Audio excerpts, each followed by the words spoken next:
The biggest risk that we face as a civilization is artificial intelligence. Будущее не только России, это будущее всего человечества. Тот, кто станет лидером в этой сфере.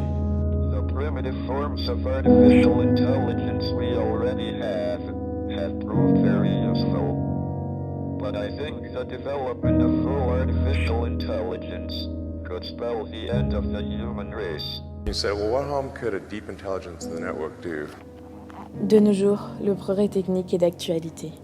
Les machines, la robotique, l'innovation des transports. Celui-ci vise à améliorer, créer, innover. On a souvent tendance à croire que le progrès technique est toujours positif pour l'homme et qu'il n'est pas une source de crainte. En effet, celui-ci vise à améliorer et tendre vers le mieux. Cependant, il suscite les soupçons et la peur à cause des effets néfastes et de la dangerosité dont il peut être source.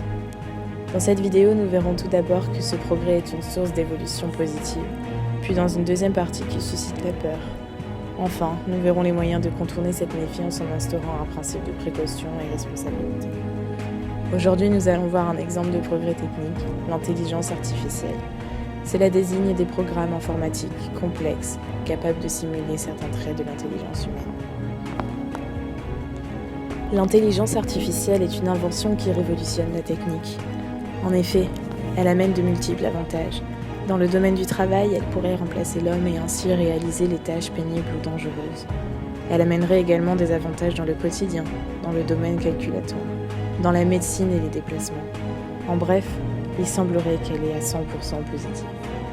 Elle fait partie des grandes innovations. On peut donc parler du progrès technique.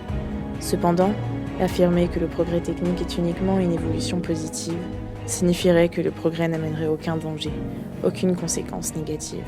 Or, nous savons bien que c'est de nos jours impossible. L'évolution positive du progrès technique peut être controversée.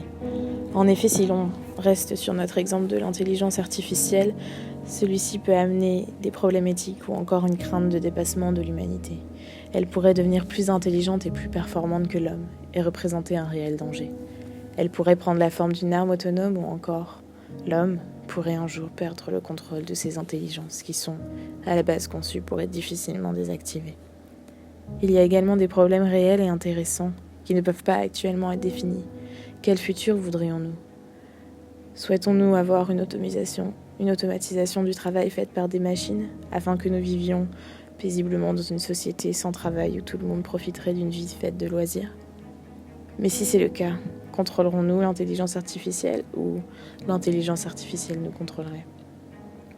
Plus généralement, le progrès technique est source de crainte par divers éléments que nous avons vus à travers l'exemple de l'intelligence artificielle. L'éthique, le danger, le dépassement de l'humanité semblent controverser le progrès. Mais finalement, n'existe-t-il pas des solutions afin de viser un perfectionnisme du progrès ? Toujours dans l'intelligence artificielle, prenons l'exemple de la voiture autonome. Celle-ci a la capacité de conduire et de prendre toutes les décisions à la place du conducteur. Mais finalement, la prise de décision est un problème éthique. Dans un cas extrême, par exemple, que va faire la voiture ? Les enjeux et défis de la voiture autonome, le cadre juridique, les responsabilités, les prises de décision, cybersécurité, algorithmes, ont des limites.